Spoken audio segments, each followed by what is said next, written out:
Brought to you by V-Guard. चुनावी सभा में उपस्थित हमारे सीनियर लीडर श्री शरद पवार जी,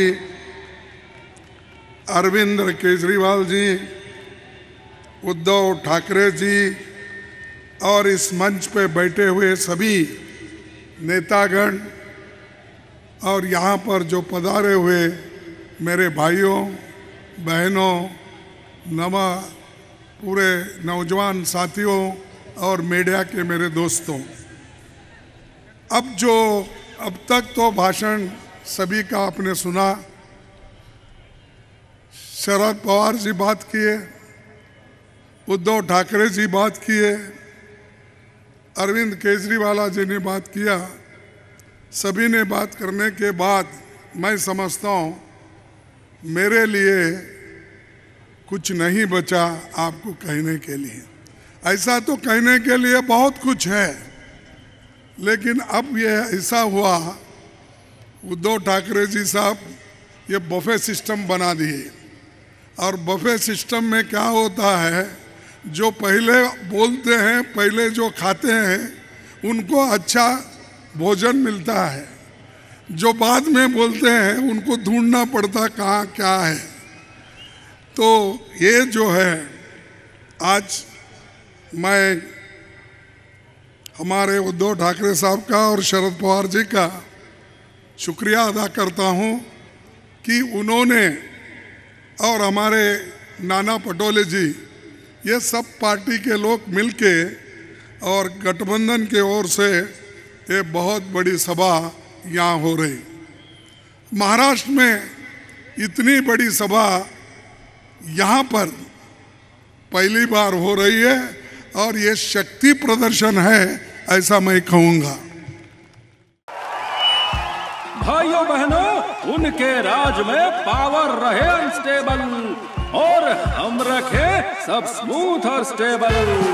हमारा नेता कैसा हो, जो स्टेबल पावर दे वैसा हो। अब की बार V-Guard AC स्टेबलाइजर का चमत्कार। आप सभी का जोश और उत्साह देखकर मैं समझ गया हूं कि आप लोगों ने नॉर्थ सेंट्रल मुंबई सीट से हमारे कांग्रेस पार्टी की उम्मीदवार वर्षा गायकवाड़ को भारी मतों से आप विजयी बनाएंगे। आप सब उनको जानते हैं और वो भी आपको जानती है, और बहुत से काम उन्होंने मिनिस्टर के नाते भी किया और ऑर्गेनाइजेशन में भी हमारे पार्टी के ओर से बहुत से काम उन्होंने यहाँ पर की। तो मेरा कहना यही है, जो लोग काम करते हैं उनको आप लोग सपोर्ट करना चाहिए। उनका बैकअप सिर्फ कल तक और हमारा चांद तक। हमारा नेता कैसा हो, जो नॉन स्टॉप बैकअप दे वैसा हो। अब की बार V-Guard इन्वर्टर बैटरी का चमत्कार। ये तो भूमि, जैसा कि हमारे पूर्व वक्ता ने कहा, ये भूमि है महाराष्ट्र छत्रपति शिवाजी महाराज की जमीन है, और ये महात्मा ज्योतिबा फुले की है, सावित्रीबाई फुले की है, संत ज्ञानेश्वर, संत नामदेव, संत तुकाराम, टुकड़े महाराज, ऐसे कई संत इस धरती पे महाराष्ट्र में पैदा हुए और सामाजिक न्याय के लिए उन्होंने लड़ा। सबसे महान नायक डॉक्टर बाबा साहब अंबेडकर की ये धरती है। उन्हीं के वजह से आज हम कुछ रिजर्वेशन पाए हैं, या सब कुछ जो बुनियादी हक हमको जो मिले हैं, ये उन्हीं के वजह से मिले हैं। बहुत से लोग बहुत कुछ बात करते हैं, अगर महाराष्ट्र में पूना पैक्ट अगर नहीं होता, आज आपको कोई रिजर्वेशन नहीं मिलता। ये रिजर्वेशन वहां से शुरू होगा जब बाबा साहब अम्बेडकर महात्मा गांधी जी के बीच जो एक एग्रीमेंट हुआ वो वैसा ही चलते चलते आया और कॉन्स्टिट्यूंट असेंबली में भी रिजर्वेशन उसको लागू किया गया। यह ऐसी भूमि है जो जिसको ये लिमिट नहीं है, मेरा महाराष्ट्र, मेरे लोग, मेरे लीडर नहीं है। ये महाराष्ट्र छोड़ के दिल्ली तक, पंजाब तक, जम्मू कश्मीर तक इन नेताओं का नाम है। महात्मा फुले सिर्फ महाराष्ट्र के लिए ही नहीं है, महात्मा फुले कन्याकुमारी से कश्मीर तक उनको फोटो लगती है।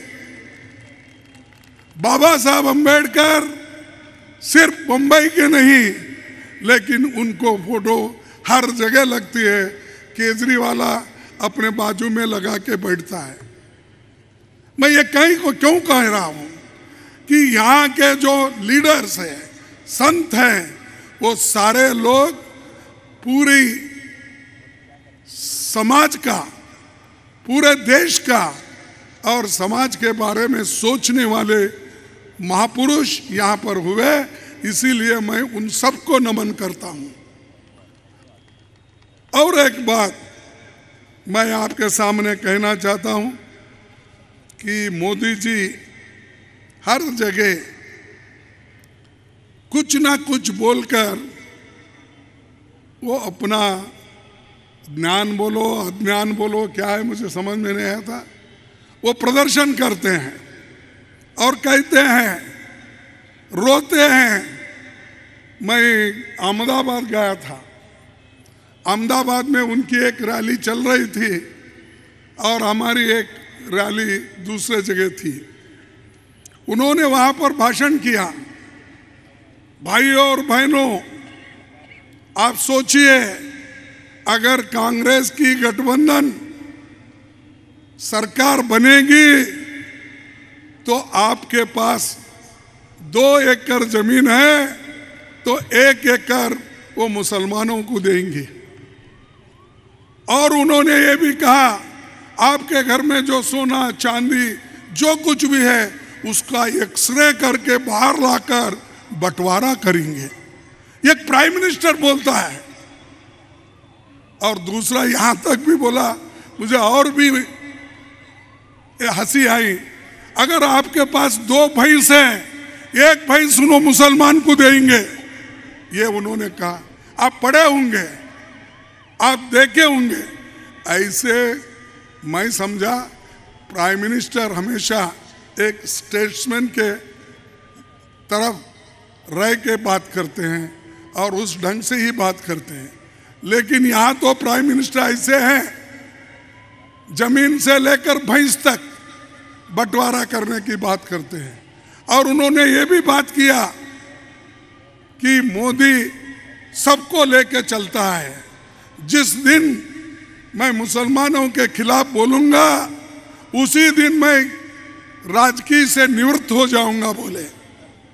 लेकिन बोल रहे रोज उन्हों ही बोल रहे और झगड़ा उन्हों ही लगा रहे। आपस में हमारे जो झगड़े करा रहे वो उन्हों ही करा रहे। और उनका खास मकसद ये है, शेड्यूल कास्ट, शेड्यूल ट्राइब्स, आदिवासी, गरीब, पिछड़े, इन लोगों को आर्थिक दृष्टि से मजबूत नहीं करना चाहते।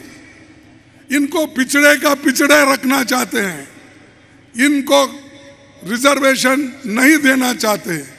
देखिए 30 लाख वैकेंसीज सरकार में खाली है, सेंट्रल गवर्नमेंट में, क्यों नहीं भर्ती कर रहे? वो सैंक्शन पोस्ट है और उसमें वो भर्ती करना नहीं चाहते। 30 लाख में कम से कम 15 लाख SC ST को मिलता है और बाकी के 50% अलग लोगों को मिलता है। ये सब इतना रहने के बावजूद भी वो एम्प्लॉयमेंट के तरफ ध्यान नहीं दे रहे, रोजगार के ऊपर ध्यान नहीं दे रहे, महंगाई के ऊपर ध्यान नहीं दे रहे। वो हमेशा सिर्फ बात अगर करते हैं छोटे मोटे बात करके कहते हैं कि मैंने बहुत कुछ किया। तुमने क्या किया? खासकर हमारे को बोलते रहते हैं 70 साल में कांग्रेस ने क्या किया। अब बात में अब इधर 55 साल बोल रहे हैं। हम कुछ नहीं करे होते, इस देश में संविधान अगर बचाए नहीं रख सकते, लोकतंत्र को अगर बचाया नहीं रख सकते, तो मोदी जी आप इस देश के प्राइम मिनिस्टर कभी भी नहीं बन सकते थे। हमने उसको सुरक्षित रखा, हमने जनतंत्र को सुरक्षित रखा, इसीलिए शाह और आप उस गद्दी पे बैठे हो। और हर चीज को मोदी है तो मुमकिन है, मोदी की गारंटी, उसका उल्लेख भी हमारे उद्धव ठाकरे जी ने किया। मोदी की गारंटी क्या है? मोदी की गारंटी ये है झूठ बोलना। 15-15 लाख रुपए देने का वायदा किया, काला धन लाकर दिया उसने, दिया मिला उसको? नहीं मिला आपको। तो प्राइम मिनिस्टर झूठ बोल रहे हैं या सच बोल रहे हैं? उन्होंने कहा 2 करोड़ नौकरियां हर साल दूंगा, दिया उन्होंने? नहीं दिया, ये भी झूठ है ना। फिर उन्होंने ये भी कहा हमारे किसानों की आमदनी मैं दुप्पट करूंगा। दुप्पट हो गई किसानों की आमदनी? नहीं हुआ। तो इतना झूठ बोलने वाला प्राइम मिनिस्टर अगर किसी देश में है तो भारत में है, वो हिंदुस्तान में है, वो है मोदी जी। इसीलिए मैं उनको कहता हूं, झूठ बोलते ही रहते हैं सुबह शाम तक। उसीलिए मैं उनको ये कहता हूं, आप झूठों के सरदार हैं, आप झूठों के सरदार हो, सबको झूठ बोलते हो और देश को फंसा रहे हो। और आपके जमाने में जब 2014 शरद पवार जी और हम एक ही कैबिनेट में थे, उस वक्त पेट्रोल का दाम 66 रुपीस था, आज 104 रुपए 2024 में। तो कौन सी गवर्नमेंट अच्छी थी आप बोलिए? 66 रुपए को पेट्रोल देने वाली गवर्नमेंट क्या 104 रुपए देने वाली? सॉरी 1004, उसके बाद में ये 104। डीजल की कीमत 52 रुपए, अब है 92 रुपए। एलपीजी 414 रुपए, अब है 903 रुपए। आटे की कीमत 10 केजी 210 रुपए, अब है 447 रुपए। और दूध की कीमत 39 रुपीस था, आज है 66 रुपीस। तुअर की दाल 80 रुपए थी, आज है 188 रुपए। यानी आप किसी का भी दाम ले लो, मोदी के जमाने में हर चीज महंगी हो गई है। और हर चीज महंगी होने के बाद गरीबों को क्या मिलने वाला है?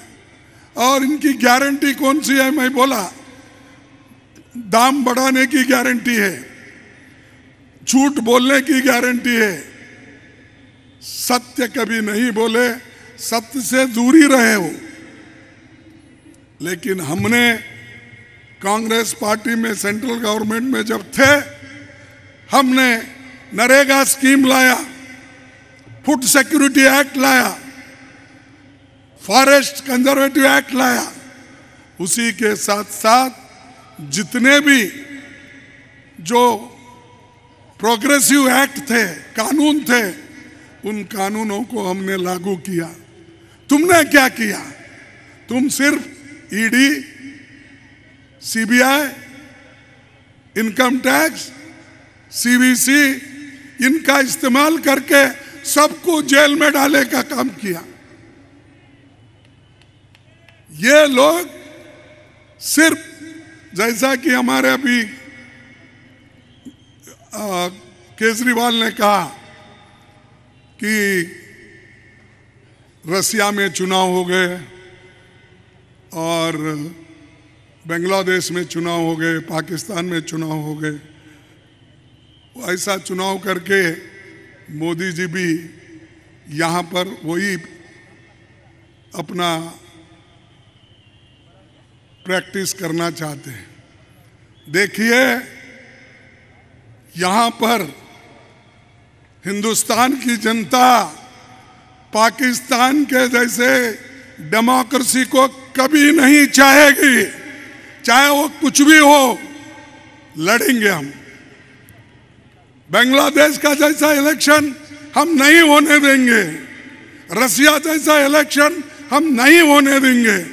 यहाँ के लोग मजबूत है, थोड़ा वक्त देते हैं, थोड़ा वक्त के बाद अगर ठीक ढंग से नहीं चला, एक क्रांति यहाँ पर हो जाएगी। ये खास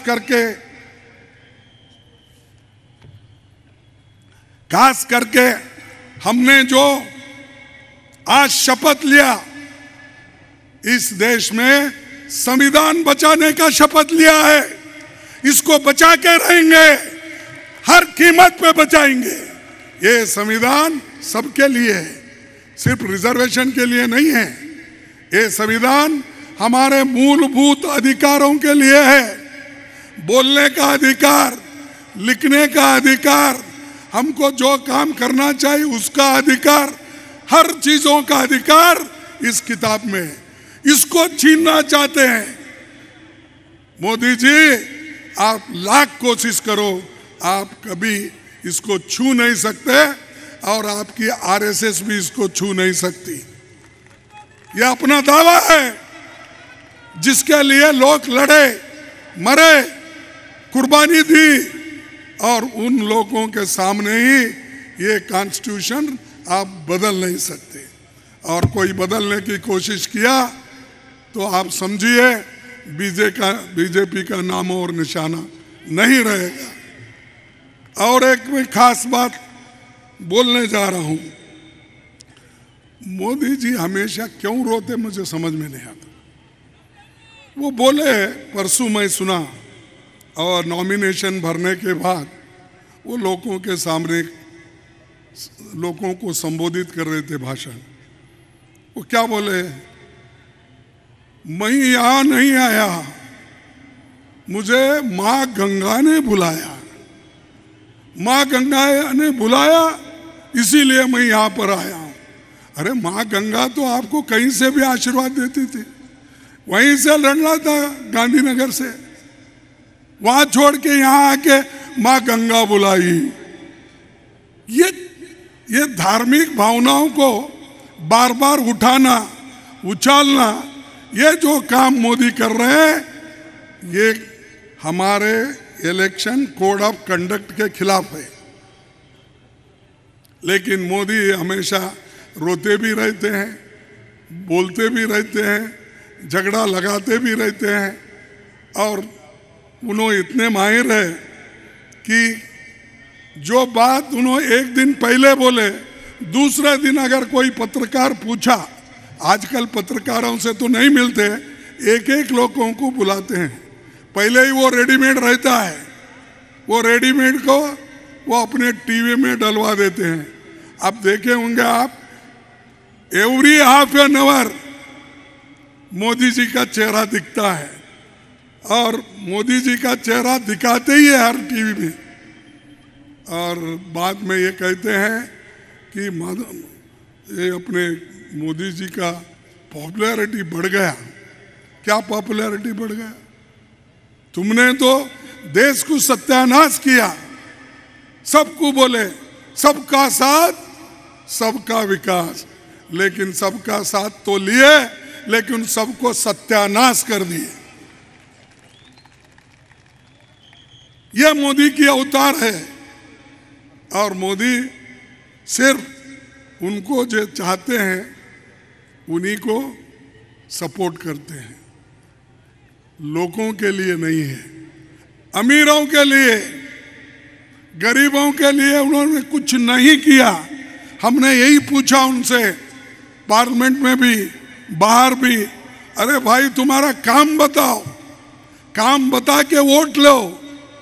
उन्होंने कभी भी अपने काम नहीं बताए।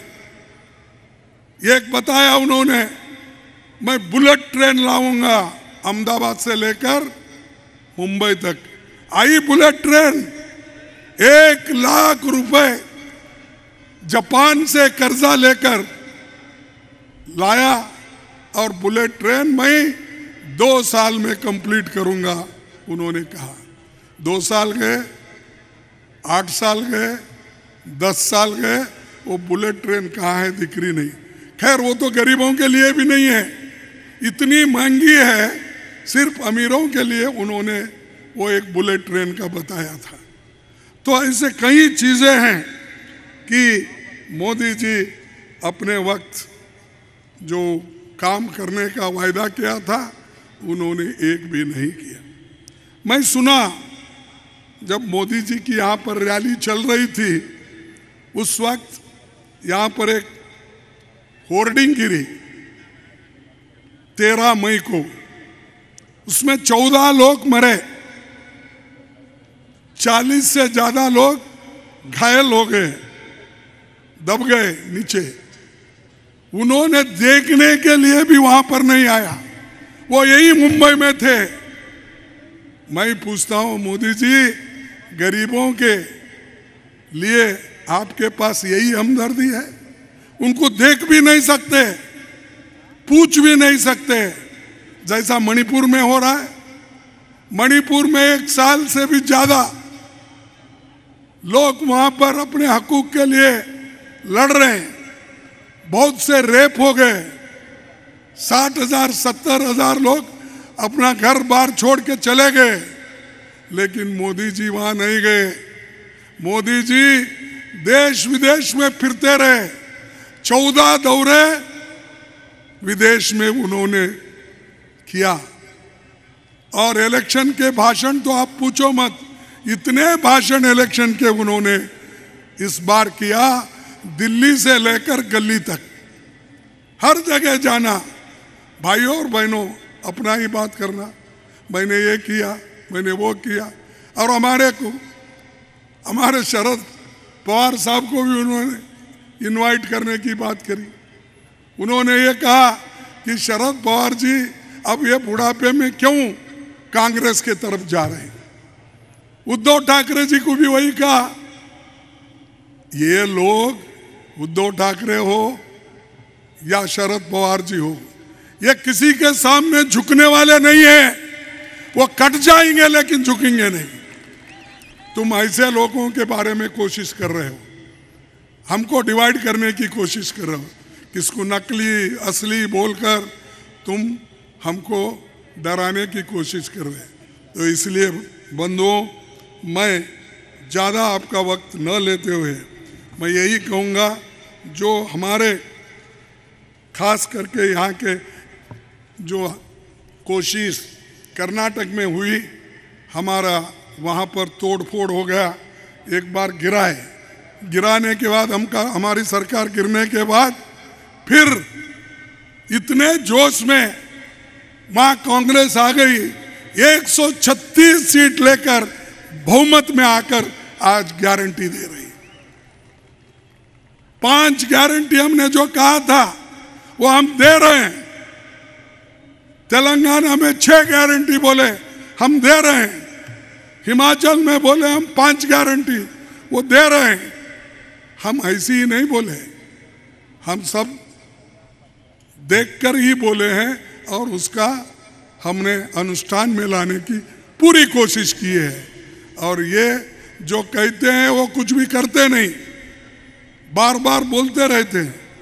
और एक बात यहाँ निकली कि मोदी जी के किसके लिए कोशिश कर रहे, कि वो शाह के लिए करेंगे, क्योंकि 75 साल होने के बाद वो छोड़ देंगे और उसके बाद शाह आ जाएंगे। अरे शाह कहाँ से आते, हम मोदी को ही छोड़ रहे नई जगह। मोदी ही नहीं रहेगा तो शाह कहाँ से आएगा। मोदी इस बार 200 पार नहीं कर सकते।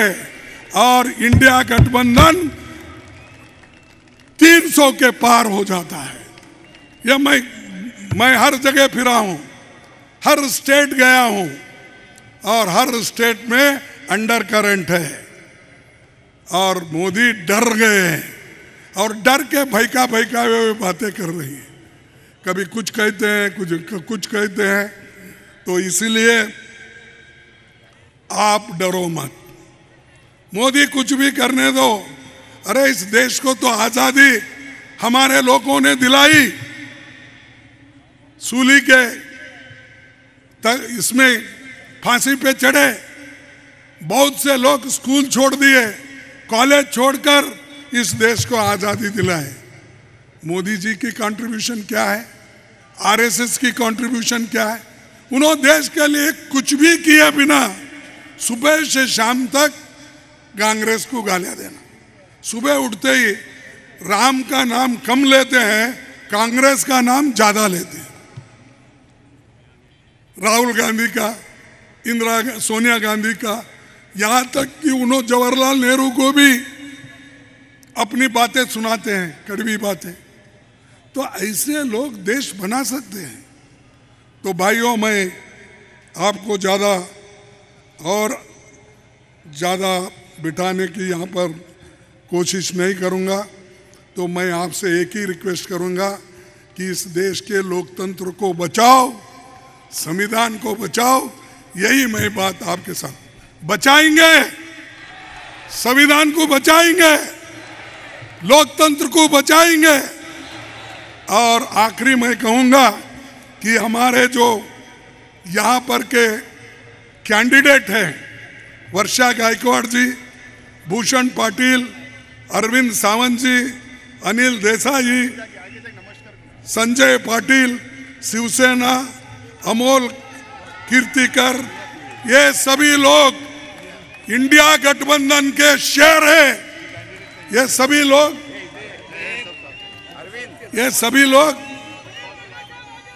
ये मजबूत हमारे खंबे हैं।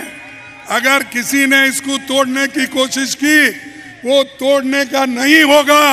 और हम आगे बढ़ेंगे, आपके आशीर्वाद से चुन के आएंगे, फिर आपकी सेवा करेंगे। धन्यवाद।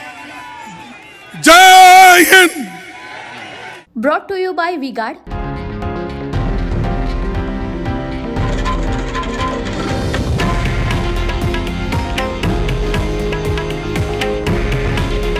हे आहे देशातील नंबर 1 न्यूज नेटवर्क आणि आपण पाहत आहात TV9 मराठी। काळजी तुमची, हित महाराष्ट्राचं।